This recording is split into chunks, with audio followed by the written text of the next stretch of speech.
بسم الله توكلت على الله. يا ألف أهلا بحبايب المصطفى في الكوكب كله، نوحد الواحد ونصلي على حبيبكم الهادي. وتعالوا مع بعض كده ننشف الورقيات. ازاي ننشف الورقيات وتفضل لونها حلو وفي نفس الوقت بسرعة جدا، في دقايق بتكون جاهزة ومحطوطة في البرطمان بتاعها ونقدر نستخدمها لأي حاجة. أنا جيت أدور على بقدونس أو شبت أو كرفس ناشف، ما لقيتش في عند العطارين أبدا، فعشان كده على طول نشفت انا بالطريقه دي. هتشوفوها سهله جدا جدا. اتفضلوا معايا شوفوا تفاصيل الفيديو ايه تنشيف الورقيات.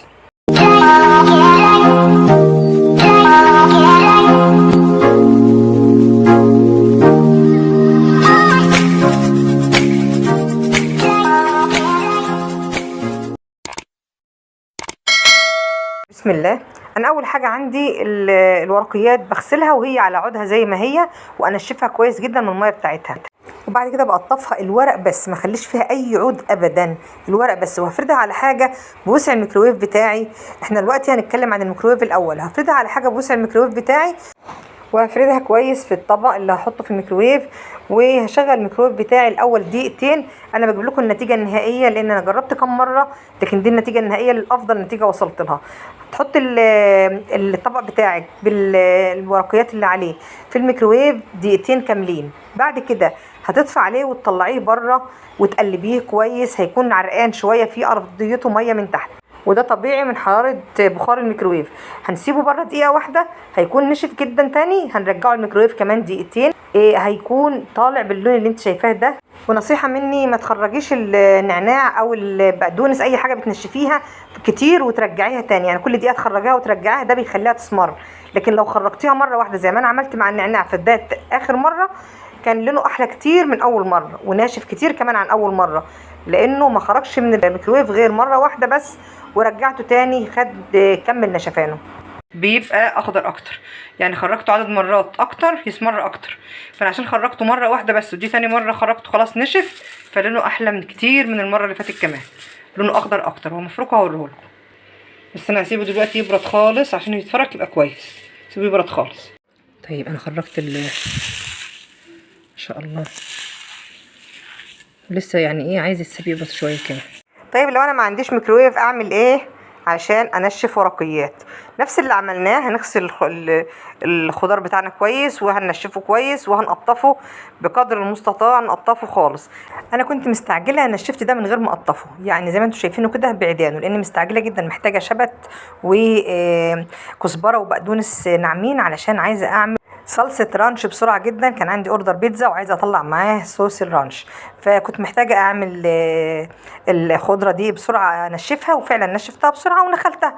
يعني الموضوع بسيط، لكن طبعا الاحسن جدا ان انا اكون مقطعة الورقيات ناعمة جدا جدا ومن غير اي عيدان فيها. الفرن بتاعي كان والع، غاز كهرباء ايا كان نوعه، فرن البوتاجاز كان والع بقاله فتره طويله وفي حاجات وسخن جدا جدا جدا. خرجت منه الحاجه اللي موجوده فيه وحطيت على طول الورقيات ديت وطفيت الفرن. اول ما حطيت الورقيات ايا كانت، ملوخيه، نعناع، بقدونس، اللي انت هتنشفيه، هتحطيه في الفرن وتطفي الفرن بعد كده، وهتسيب الفرن، مش هتفتحي ابدا لغايه ما الفرن يبرد جدا جدا جدا. هتلاقي الخضار بتاعك ناشف جدا ولونه جميل جدا. لقيتي فيه شويه عرق، طلعيه في الهواء، طلعيه في الهواء وسيبيه شويه، هتلاقيه ناشف كويس قوي قوي. نادرا جدا لو لقيتيه محتاج يرجع الفرن تاني، ففي الحاله دي ممكن تولعي الفرن يسخن برده كويس، وتدخليه الفرن كمان دقيقتين او لغايه ما الفرن يبرد تاني، وتسيبيه تنخليه بقى، او تفركيه بس وتحطيه في برطمان. الامر ده يرجع لك. انا طبعا عشان هشتغل الصوص رانش بالخضره دي، فطبعا كان لازم انخلها ناعم جدا جدا عشان تبقى منعايه ناعمه كريميه في قلب الصوص الرانش. انتوا عارفين بيكون كريمي جدا، فانا نخلتها زي ما انتوا شايفين كده. وطبعا هاخد الجزء اللي انا محتاجه له للصوص الرانش، والباقي هغلفه في برطمان وهكتب عليه هو ايه نوعه، لان عندي ورقيات كتير الحمد لله متنشفه بالطريقه دي. جميله جدا يا جماعه الفكره، وسهله جدا وبسيطه، بدل ما نحط في الشمس، وفي بقى اليومين دولت حر وذباب وبتاع، ولا تنسيه في الشمس يسود بالليل طب ويومين 3 وكده. لا، انتي دقيقتين 3 في الميكروويف، او بالكتير 10 دقايق في الفرن، او هتحطيه في الفرن وهتسيبيه ساعه وتطلعيه، هتلاقيه بالجمال ده واحلى من كده كمان. يعني ده انا كنت عاملاه بالفعل يعني انا نشفت في الفرن وفي الميكروويف كل حاجه، زعتر وريحان وروزماري وبقدونس وشبت وكزبره وملوخيه ونعناع وكل حاجه.